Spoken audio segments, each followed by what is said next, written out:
Be sure with Pure.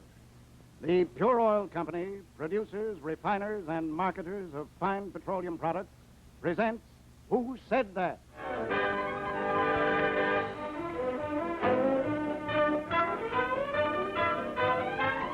Welcome to Who Said That? Television's sparkling conglomeration of quotes from the week's news and well-known people who should, but sometimes don't know the answer. Now your quotes master, Walter Kiernan. Thank you, and good evening, and a most cordial welcome to you, and a most cordial welcome to tonight's guests of Who Said That. First of all, we have Mr. H.B. Kaltenborn, Dean of News Commentators, who just started a new television program. Give us the times, Kaltenborn. 7:15 on Fridays. On Fridays. We also have Dagmar, Dean of Dagmars, who, not content with being the belle of television, has decided to conquer the intellectual side, starting with Who Said That as of tonight. We have Deems Taylor, eminent music critic and author. Welcome back after too long an absence, Mr. Taylor. And we have Frank Kniff, King Features columnist, and our eminent alternate anchor man. As you know, panel, our questions are in the form of interesting quotations from the week's news. Every time you're unable to tell us who said that, you each have to put $10 in the goldfish bowl, except Mr. Kniff, who, being a wealthy man, is permitted to put $20 in the bowl. All the money you lose goes this week to the Easter Seal campaign of the National Society for Crippled Children and Adults, so lose heavily. And now for your money or your reputation. Tell me, who said, "I'm here to see a baseball match. I've never seen a baseball match. Game, you call it. Where is there a good team in these parts? I'm going to be in Washington. Is there a good team there?" Mr. Kaltenborn. That was Marshall Montgomery on his arrival in this country. Right. But actually, he isn't here to see baseball. He's here to inspect some of our military bases and to get some up-to-date information on what's going on in a military way. Mm-hmm. And he'll carry that back to NATO over in Paris, and will, we hope, use it to good advantage in helping Europe to arm up. Mm-hmm. If he sees senators, it will not be the ball team of that name. Huh? That's correct. How about that, Mr. Kniff? Would he see a ball team in Washington? Well, if he sees the Senators, he won't see a good team. And with so many good young ball players in the Army, he may see some talent on his tour of the bases. That could be, too. Yeah, there's some fine players. I hope he gets the Senators straight, that's all. I know there was one Britisher over here a few weeks ago went to see the Senators play and kept asking where was Taft.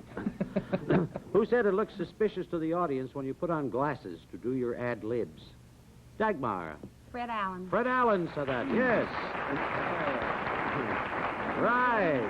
Hooray for you. Thank you. Yeah. Fred says that he just doesn't like to do television because he doesn't like to appear to be reading anything. He puts on his glasses. He said something so clever on a show I was on.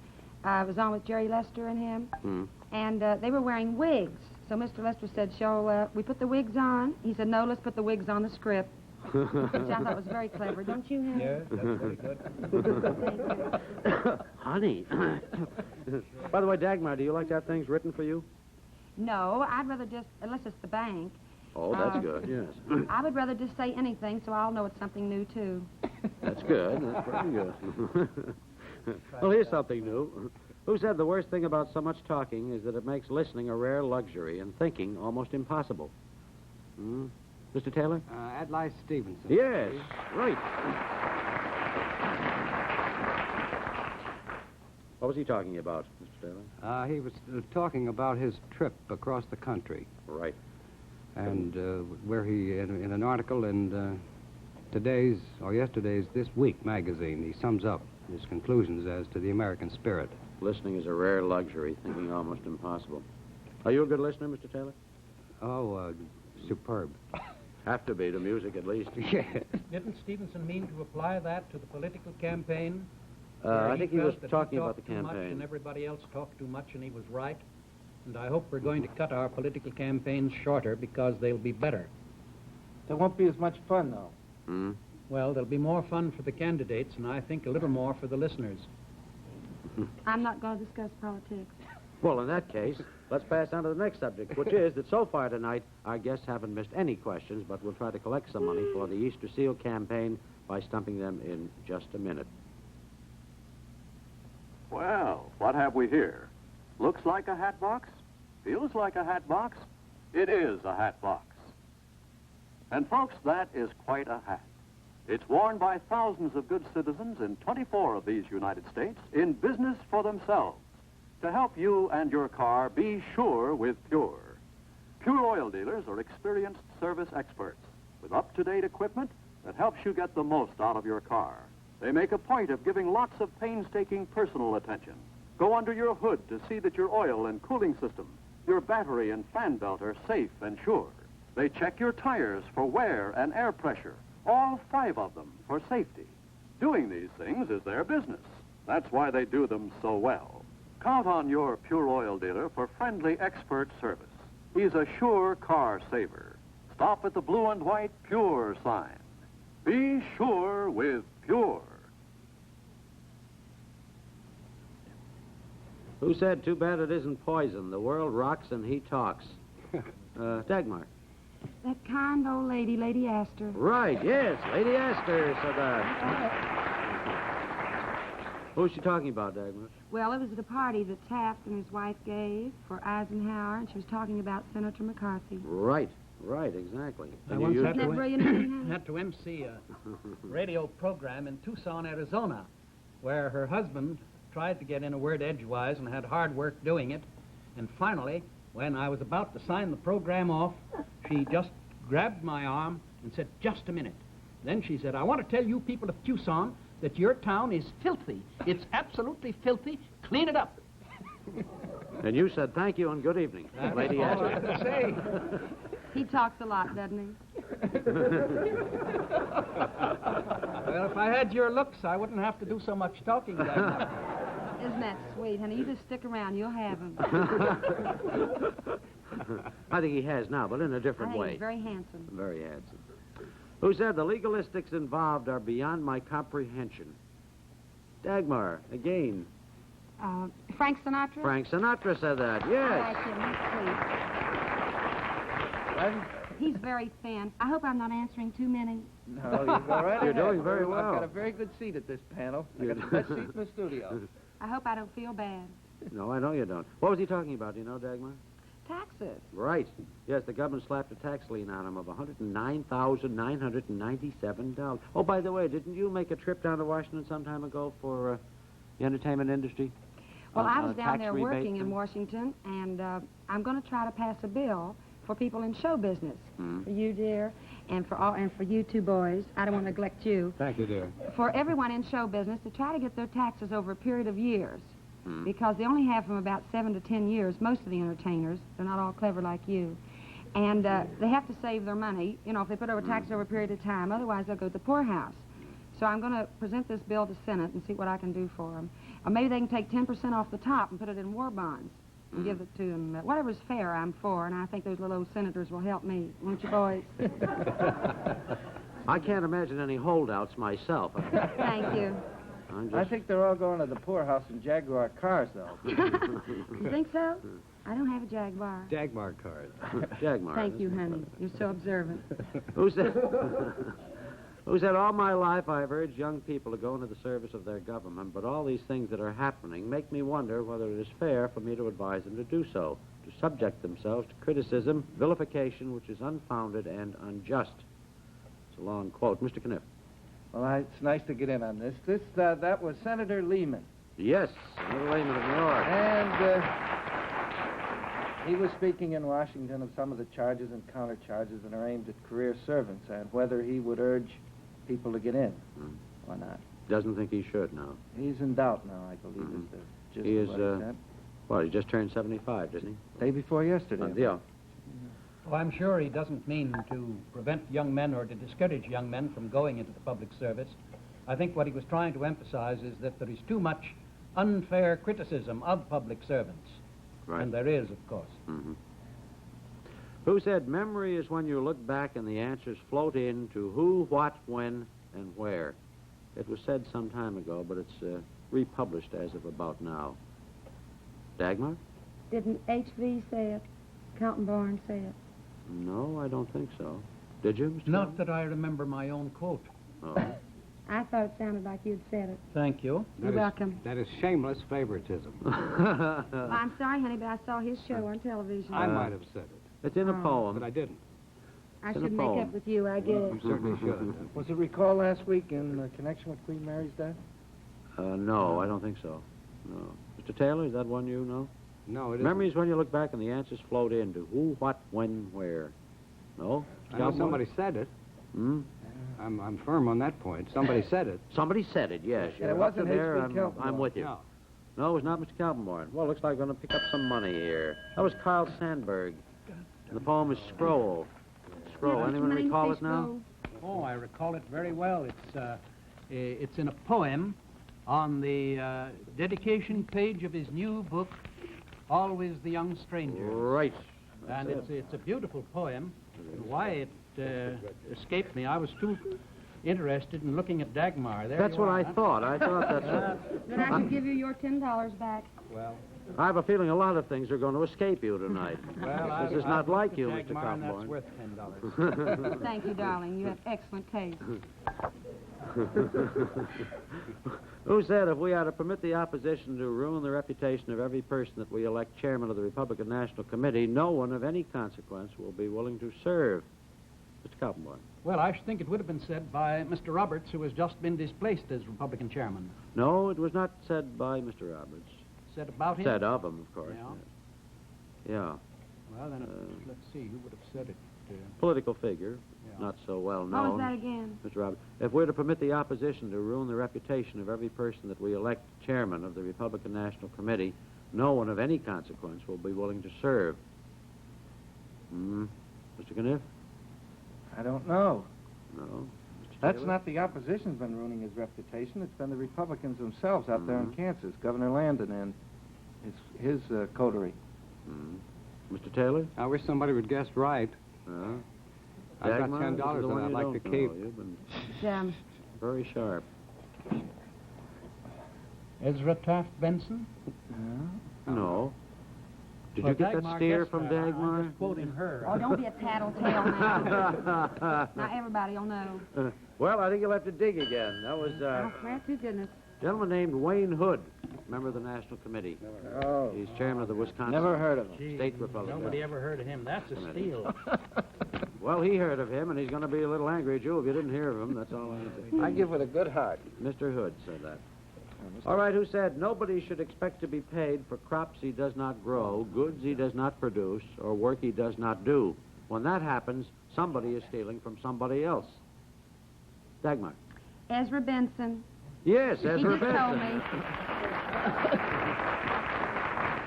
I just told her what she told me on the previous question. Only Well, why she did was- I think he said the other thing? I have no Because idea. you were That's all thinking I of got this anything to thing. say. Was I, honey?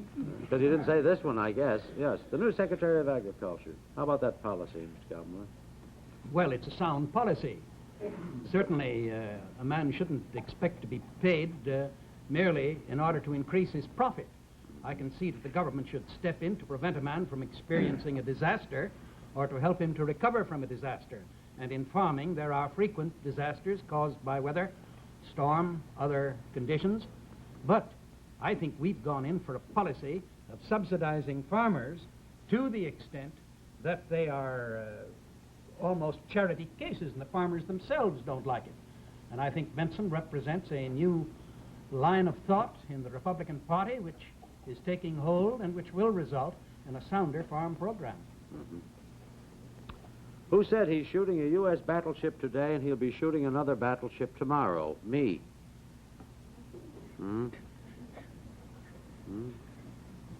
Shooting a battleship today, he'll be shooting another battleship tomorrow. Me. Hey. May never have been said. I don't know. It's supposed to have been said. Doesn't make good sense. Mr. Kniff, Was that the USS Missouri said that? that said it? Yeah. No. I remember a real good friend of ours on this panel, Bob Considine. He had a great, not a parody, but a great takeoff on... No, not the USS Missouri. Missouri. Nobody knows who said that? He's shooting a U.S. battleship today, and he'll be shooting another battleship tomorrow. Me. Huh? What you said about that. No one knows. More money in the bowl? That. Well, what? Dagmar, were you about to say something? One time I said something about a battleship, but it wouldn't be me. Yeah, it would be you. Aren't you ashamed of It yourself? would be you, yes.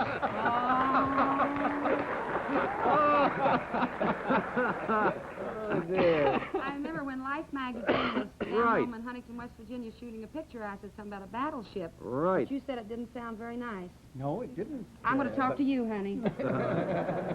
And don't talk to Kniff. He asked if it was the USS Missouri said it. It'll look a bit like the Missouri, so I retract it. No. All right, honey. You all do whatever you like. Well, No. I say When show was me. that, Dagmar? That was some time ago. That was about 2 years ago. That's what I thought. In July. We knew it was from Life, but we didn't know what issue it was. Well, it's just funny. When he said it was silly, I got to thinking about it.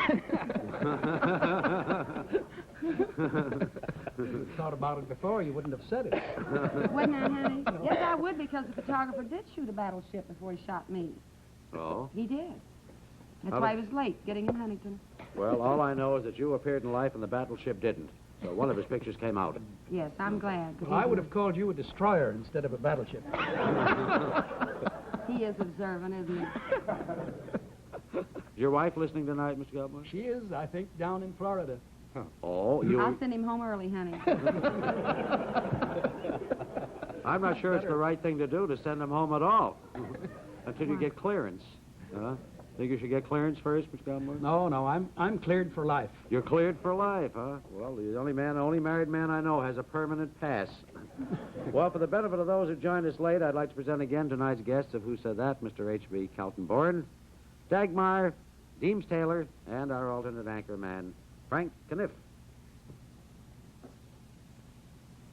Who said, in the spring, a young man's fancy lightly turns to thoughts of love.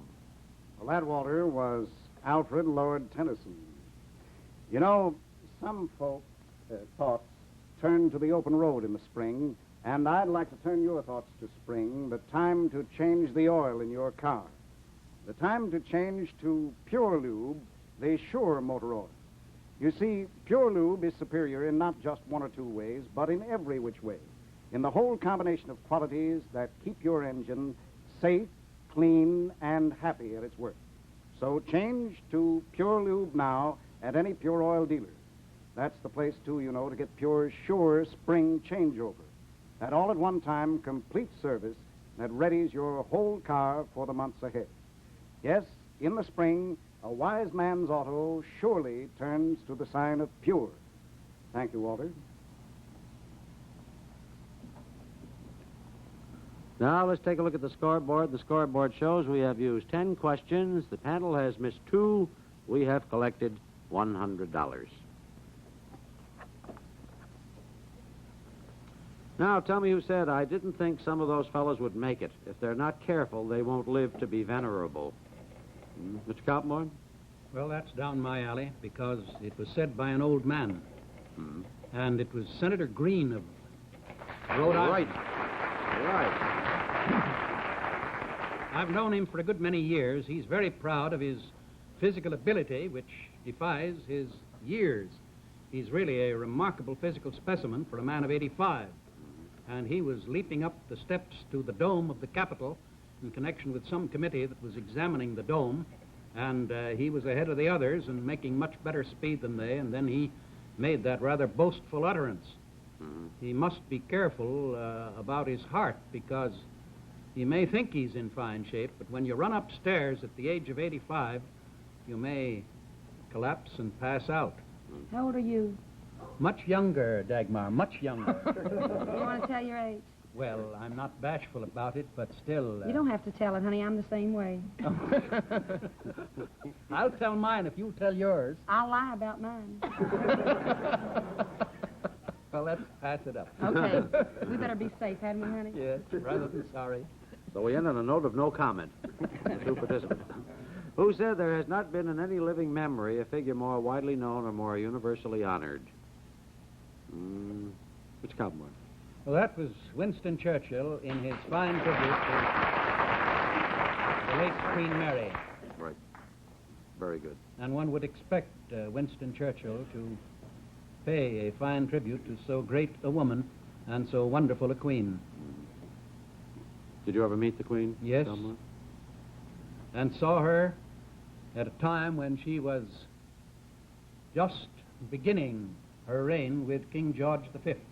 I saw them both in March 1914 in Paris at a gala performance in that beautiful opera house there where she and King George marched up that beautiful circular stairway of the great Paris Opera with all the lights extinguished and only candles, and the uniformed concierge of the opera walking backwards up those marble stairs ahead of them, and here was Queen Mary with her crown on her head in a beautiful brocaded gown with a long train and two stalwart lines of guardsmen standing on both sides with swords at attention, and it was as magnificent a picture as any that I've ever seen when that royal couple marched up those stairs to go into the foyer of the Paris Opera.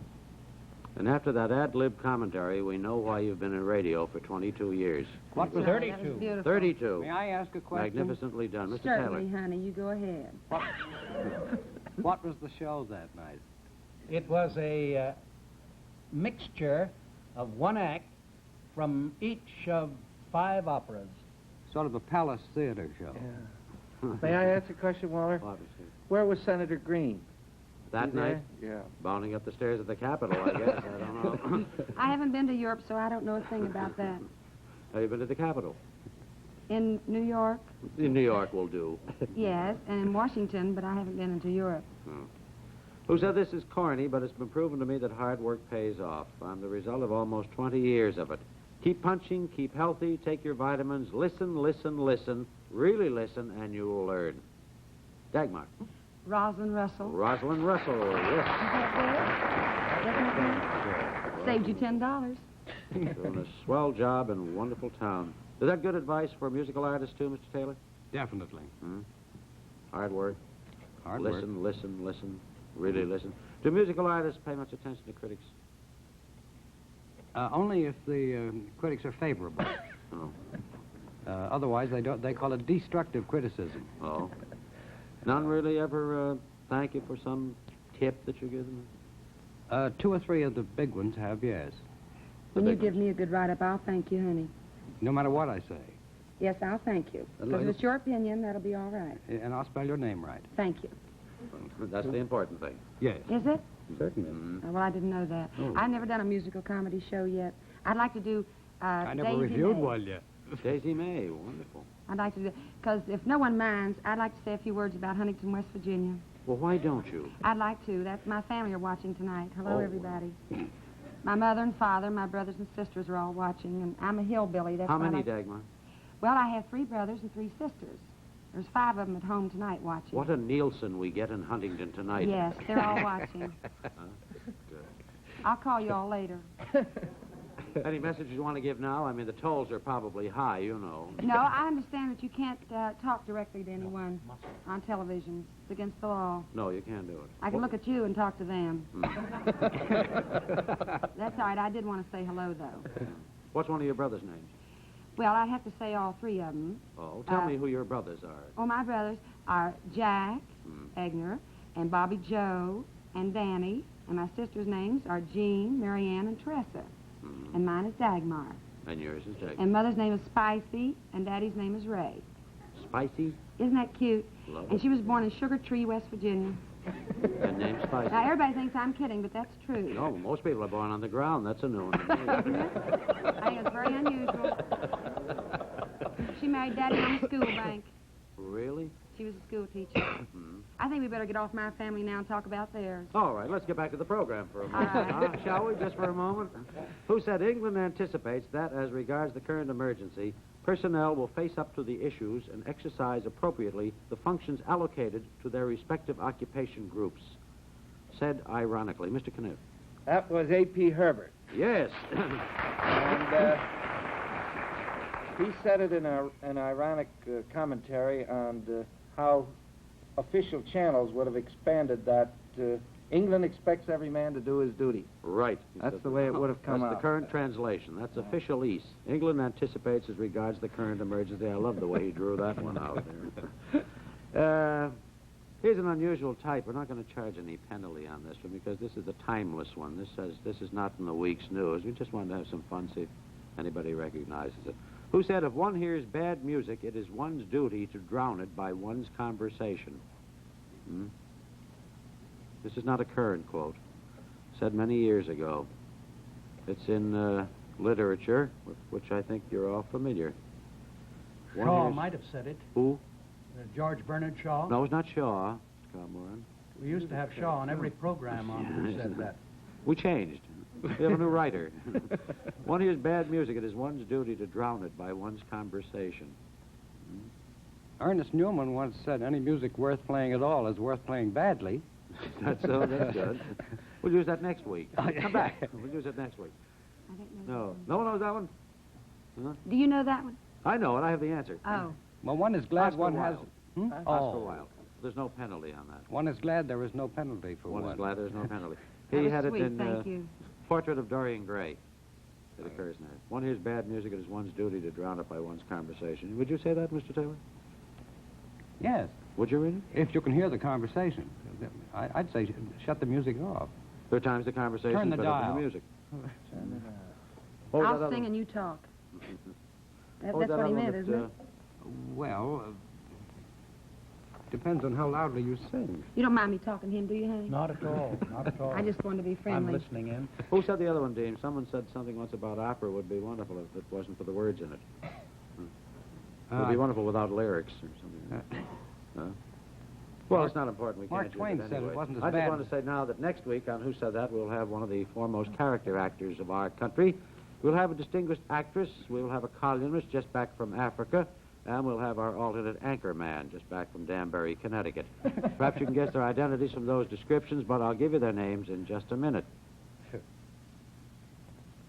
Be sure with Pure.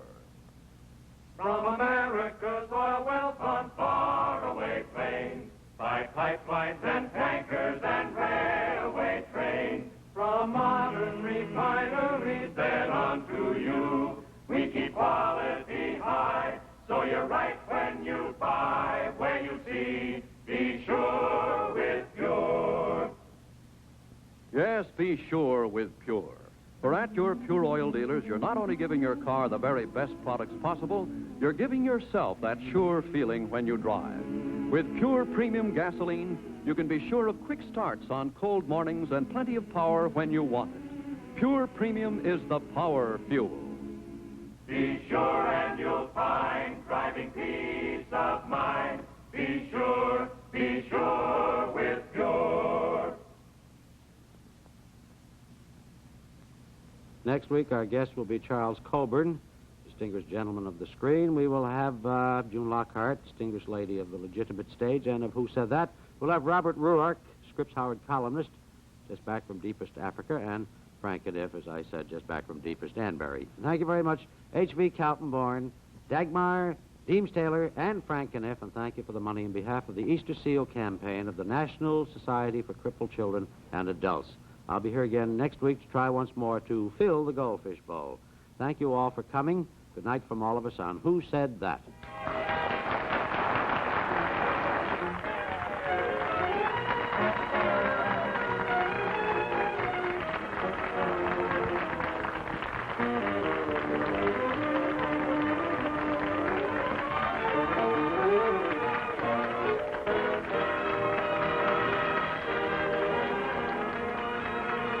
Tune in next week for Who Said That?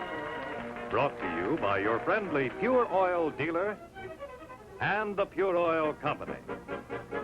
Be sure with Pure.